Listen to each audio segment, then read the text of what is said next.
जय श्री राम। एक बहुत ही उत्तम और उच्च कोटि की साधना महाभगवती की कामकला काली स्तोत्र के बारे में। ये जो कामकला काली स्तोत्र साधना के बारे में बताने का प्रयास हो रहा है, इसका क्या फल मिलेगा ये तो बताना बहुत ही मुश्किल है, क्योंकि इसका जब अनुभव आप स्वयं में करोगे तो आप भी इसको शब्दों में बयान नहीं कर पाओगे। तो इसके क्या निर्देश हैं वो बताएंगे, क्या विधि है वो बताएंगे। तो जब आप इसको करोगे और जब फल आपकी आंखों के सामने आने लगेगा इसका, तो वो अविस्मरणीय होगा। तो जो निर्देश इसके क्या हैं, थोड़े बहुत, वैसे तो स्तोत्र के लिए किसी गुरु की आवश्यकता नहीं होती। आप इसको अपनी इच्छा के अनुसार कर सकते हैं, जैसे मर्जी आप कर सकते हैं। स्तोत्र जो होता है साधना के मार्ग में प्रवेश करने का सबसे उत्तम जरिया है, सबसे उत्तम मार्ग है। तो इसको आप अपनी इच्छा अनुसार कर सकते हैं। लेकिन फिर भी कुछ स्तोत्र के थोड़े बहुत हल्के फुल्के कुछ नियम होते हैं, जैसे कि जप संख्या वगैरह, या कुछ एक आध स्तोत्र ऐसे भी हैं जिसमें आसन का भी नियम होता है। तो ये जो कामकला काली स्तोत्र है, इसमें आपको जो जप संख्या लेनी है वो 21,51,108 तक आपको करनी होती है। गिनती के लिए आप कोई सुविधा अनुसार कॉपी पेन ले सकते हैं या किसी अन्य वस्तु का भी प्रयोग कर सकते हैं। बहुत से लोग माला का कर लेते हैं। मानसिक जो साधक कई वर्षों से साधना करते हैं वो मानसिक जप से ही गिनना मतलब गिन सकते हैं। तो मानसिक जप से भी वो गिन लेते हैं, पर आप कॉपी पेन लेके बैठ सकते हैं, कोई इसमें दिक्कत नहीं है। तो जैसे जैसे पाठ की संख्या बढ़ती जाएगी, स्तोत्र उतना जो है बलवान होता जाता है। तो ये बलवान होगा, आपके कार्य में अनुकूलता आपको प्रदान करेगा। वो दिन प्रतिदिन नित्य दिन आपको दिखाई देंगे अपनी चीजों में, अपने जीवन में। साधनाएं जो हैं इष्ट या गुरु की कृपा से प्राप्त या सिद्ध होती हैं। तो अगर आप किसी देवी की या देवता का स्तोत्र पढ़ रहे हैं, जो हम इस वीडियो के माध्यम से बता रहे हैं कामकला काली जी का, और अगर वो खुश होती हैं आपके पाठक्रम से, आपकी श्रद्धा भाव से, तो उनकी कृपा से ही आपके ये जो स्तोत्र है ये सिद्ध हो जाएगा। ये साधना जो है वो सिद्ध हो जाएगी। इसके लिए कई वर्षों तक एक ही साधना को करते रहना जो है वो आवश्यक हो जाता है। तो आपको करना रहेगा, इसको करते रहना है 21,51,108 जब तक नहीं हो जाते। कैसे करना है, कितने क्रम में करना है, एक दिन में कितना जाप करना है, वो आपके ऊपर है। इसका कोई वैसा कोई खास नियम नहीं है, सिर्फ जप संख्या का है। तो साधना की सफलता साधक की जो है एकाग्रता और उसके श्रद्धा और विश्वास पर निर्भर करता है। तो अगर आपको इसकी सिद्धि चाहिए तो ये केवल आपकी श्रद्धा, आपकी एकाग्रता पर निर्भर करेगा। इसकी विधि अगर हम बताएं आपको, तो शुरुआत के जो पहले दिन आपको क्या करना है, हाथ में पानी लेकर संकल्प करना है कि मैं फलाना नाम जो भी है, जैसे आपका नाम होगा कोई, तो मैं फलाना आज अपनी जो भी फिर आपकी मनोकामना है उसकी पूर्ति के लिए ये स्तोत्र का पाठ कर रहा हूँ या कर रही हूँ। मेरी जितनी भी गलतियाँ हैं उसको क्षमा करें, मेरी मनोकामनाओं को पूर्ण करें।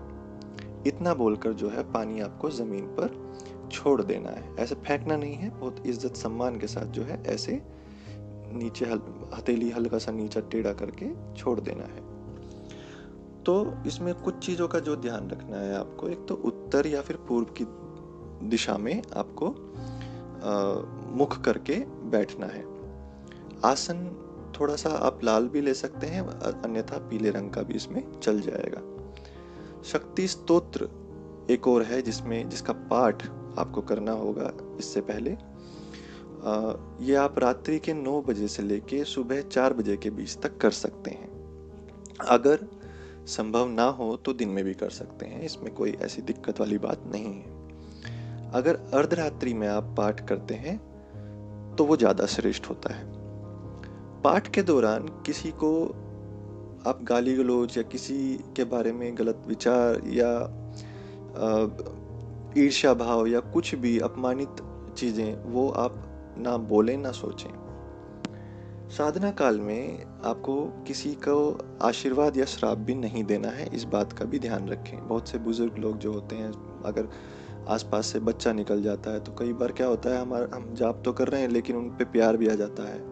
बहुत से लोग ईर्ष्या कर जाते हैं कि यार ये यहाँ क्यों खेल रहा है, ये फलाना वो क्या कर रहा है। तो बहुत सारी ऐसी चीज़ें हो जाती हैं।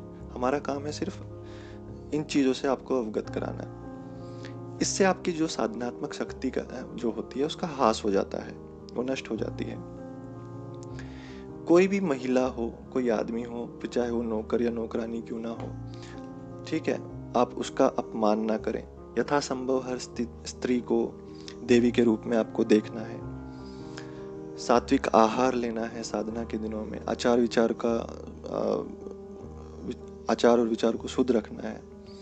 ब्रह्मचर्य का पालन करना है। विवाहित पुरुष जो है अपनी विवाहिता स्त्री के साथ संबंध जो है उस समय में, साधना समय में इसको थोड़ा सा आप अवॉइड करें।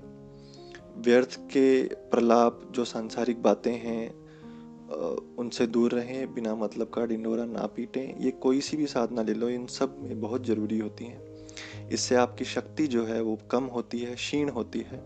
साधना को जितना हो सके यथासंभव गोपनीय रखना चाहिए। तो आप स्तोत्र पढ़ रहे हैं या फिर आप मंत्र पढ़ रहे हैं या फिर आप पूजा पाठ किसी भी तरह की कुछ कर रहे हो, इसको जितना गोपनीय बनाकर रखोगे उतना अच्छा होता है। साधना का प्रयोग यदि लोगों की समस्याओं के समाधान के लिए आप करते हो तो नित्य साधना जो है वो अवश्य करें। आपको जरूर जरूर वो फल प्राप्ति होगी, आप दूसरों का भला कर पाएंगे। स्तोत्र साधना के मार्ग में अभी जैसे बताया कि ये सबसे उत्तम मार्ग होता है। तो जो भी साधक भाई बहन साधना मार्ग में आना चाहते हैं वो स्तोत्र से शुरू कर सकते हैं। स्तोत्र से आपके इष्ट जो हैं या आपके देवी देवता जिसका आपने स्तोत्र चुना है वो बहुत जल्दी प्रसन्न हो जाते हैं।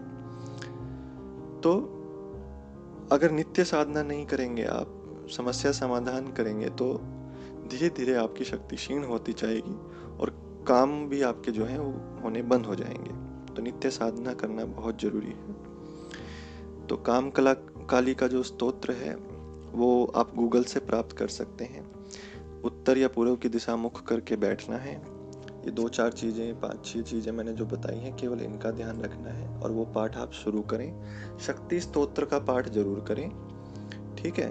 इसको शुरू करने से पहले वो शक्ति स्तोत्र आप रात्रि में कर रहे हैं तो बहुत अच्छा है। वो करने के बाद आप कामकला काली स्तोत्र पढ़ें और जो जप संख्या है 21,51,108 उसको संपूर्ण करना है, तो ये सिद्ध हो जाएगा। सिद्ध के ऊपर मैं आपको बात बताऊं, जैसे मैंने अभी बताया कि आपके जो जिस भी देवी देवता का आपने स्तोत्र लिया है उनकी कृपा से ही संभव होता है। तो संभव वो तभी होगा जितना भाव या जितनी श्रद्धा आप उस चीज में रखोगे। जय श्री राम।